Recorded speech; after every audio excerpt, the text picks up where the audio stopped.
Alabama football fans, what's going on? It's Kyle Henderson of Bama Football on YouTube. Week 5 is finally here. Alabama, Georgia, 6:30 Central Time, Sanford Stadium, 93,000, all blackout. Can't wait to discuss it here. My 5 biggest keys to victory. Inside the comment box, I have a favor for you. If there's anything I miss on 5 keys to victory, talking about if Bama can pull this off, let me know inside the comment box. Eager to get some dialogue going with you. Let's talk about number 1, and that's the play of Ty Simpson. I think clearly the play of Ty Simpson is going to be so impactful in this game. Earlier this week, Georgia head football coach Kirby Smart called him accurate, called him athletic, said that he is the hottest quarterback right now in the nation. I have to say, thank you, Kirby Smart, for highlighting the play of Ty Simpson.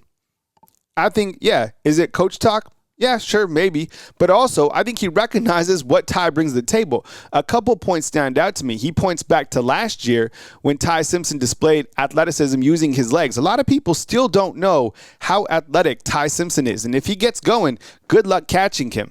I think the consistency over the last 2 weeks has been really extraordinary, right? 41 of 49, that stat stays in my mind. And even Coach Kirby Smart was like, look, there's not passes that are incomplete. It's more like dropped passes. So, you got to keep Ty clean. If he has time to operate, if he gets momentum, Ryan Grubb said that if he starts fast, the players see that, they recognize it, and they also play fast. So you got to put a lot of faith in Ty Simpson, and I think you have to protect Ty Simpson, and you know that Georgia is coming after Ty Simpson.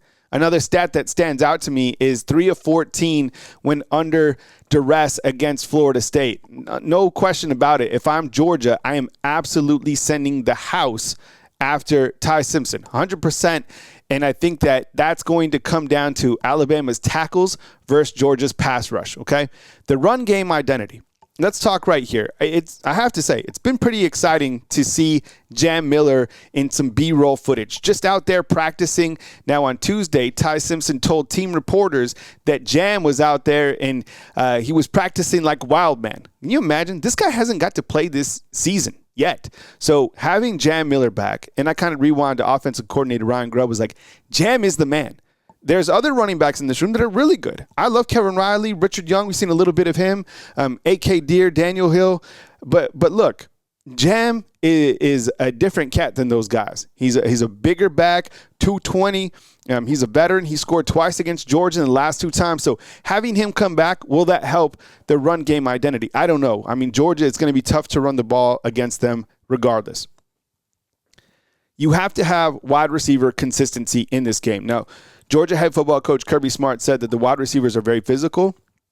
They're downfield blocking. But we all know that it comes down to not only executing on big plays, but just catching the football. The simplest things, right? You can't have drops in a big game like this. Can't drop a touchdown pass. You can't drop a pass, a 3rd and 5. You know what I'm saying? So, look, I know a lot of people have been hard on Ryan Williams, and rightfully so. The drops are unacceptable, especially a tutty, right? But the playmaking ability that he has specifically, who knows what he's capable of. He's one play away from burning a memory in your mind that you'll remember for the rest of your life. You know what I'm saying? And big-time players show up in big-time games. That's why Jeremy Bernard in this game is referred to from Kirby Smart as being the catalyst of this offense, right? So Alabama's wide receivers, I think, and I know I've showed that Pro Football Focus graphic, I think that they're better than Georgia's wide receivers. I know they got Zachariah Branch, but collectively, I'm rolling with Alabama. Maybe Lazier Brooks or Isaiah Horton inside the red zone. Watch for those guys. Alabama's defense. Earlier on Tuesday, Deontay Lawson spoke about that starving factor. And he's like, I thought we were starving coming into week 1. We got punched in the mouth, but right now, guys are super dialed in. They have to be able to stop Gunner Stockton, okay? Gunner Stockton is an athletic quarterback as well. Very similar passing numbers to Ty Simpson. He doesn't have the touchdowns. I think he has 4, Ty has 9. But Gunner Stockton has 3 rushing touchdowns. He's rushed for 124 yards this season and 3 touchdowns. Deontay Lawson, Alabama's inside linebacker, also said, look, we have to be able to stop the run, period. We have to be able to stop a quarterback that can run, period. Earlier this week, Kane Womack, Alabama's defensive coordinator, said, we can't be hesitant on the road. We have to lock in our jaw. Alabama must finish in this game. They have to play tight man coverage. And look, they can't get beat long. We've seen Dejon Lee get beat. We've seen Xavier Brown get beat. That cannot happen in a game like this, okay? My fifth factor, road game mentality. Look, you can't make it something that it's not, right? We all talk about this factor 2-5 on the road or whatever it is when Alabama goes on the road. But you can't go into this game fearing that stat. We can talk about it all day long, but you have to address it as the next game on the schedule. Because guess what? This is not the only road game that Alabama has for the rest of the season. You're still on the road at Missouri, who looks pretty good, right? Still at the game against South Carolina. Lenore Sellers, he's a good quarterback. And you're still on the road against Auburn. And then, let's say you make the playoffs thereon. I mean, games are going to be away from Bryant-Denny Stadium. So that road game mentality, it starts right now. I love it because you win this game. You beat Georgia. You gain a lot of momentum. And you pretty much almost erase that first game of the season because you get a big W in the SEC. And earlier today, I was talking about the fact that I feel it's any given Saturday. And all these games coming up are going to be challenging.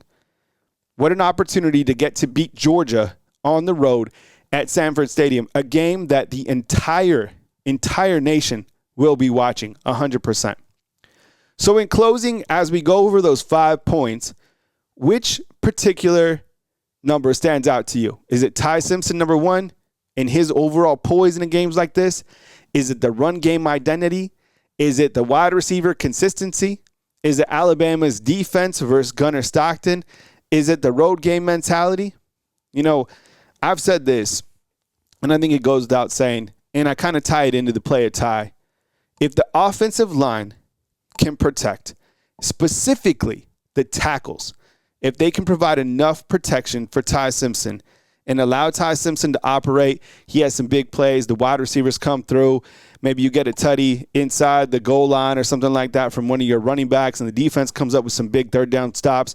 Alabama has a great chance to beat Georgia.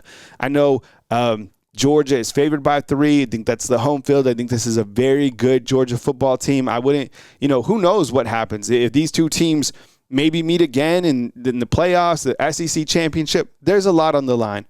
Please remember that this particular game is not the end of the season. So if Alabama wins, still got another game. And guess what? It's next week against Vanderbilt, who looks pretty good. They lose, guess what? Still got to play Vanderbilt, and you're only 0-1 in SEC play. A lot on the line. Let me know what you think. Eager to get your take inside the comment box. Thanks for watching. I appreciate you guys. Give a roll tide inside the comment box. And if I missed on anything, let me know, and I'll catch you as news happens right here on Bama Football on YouTube.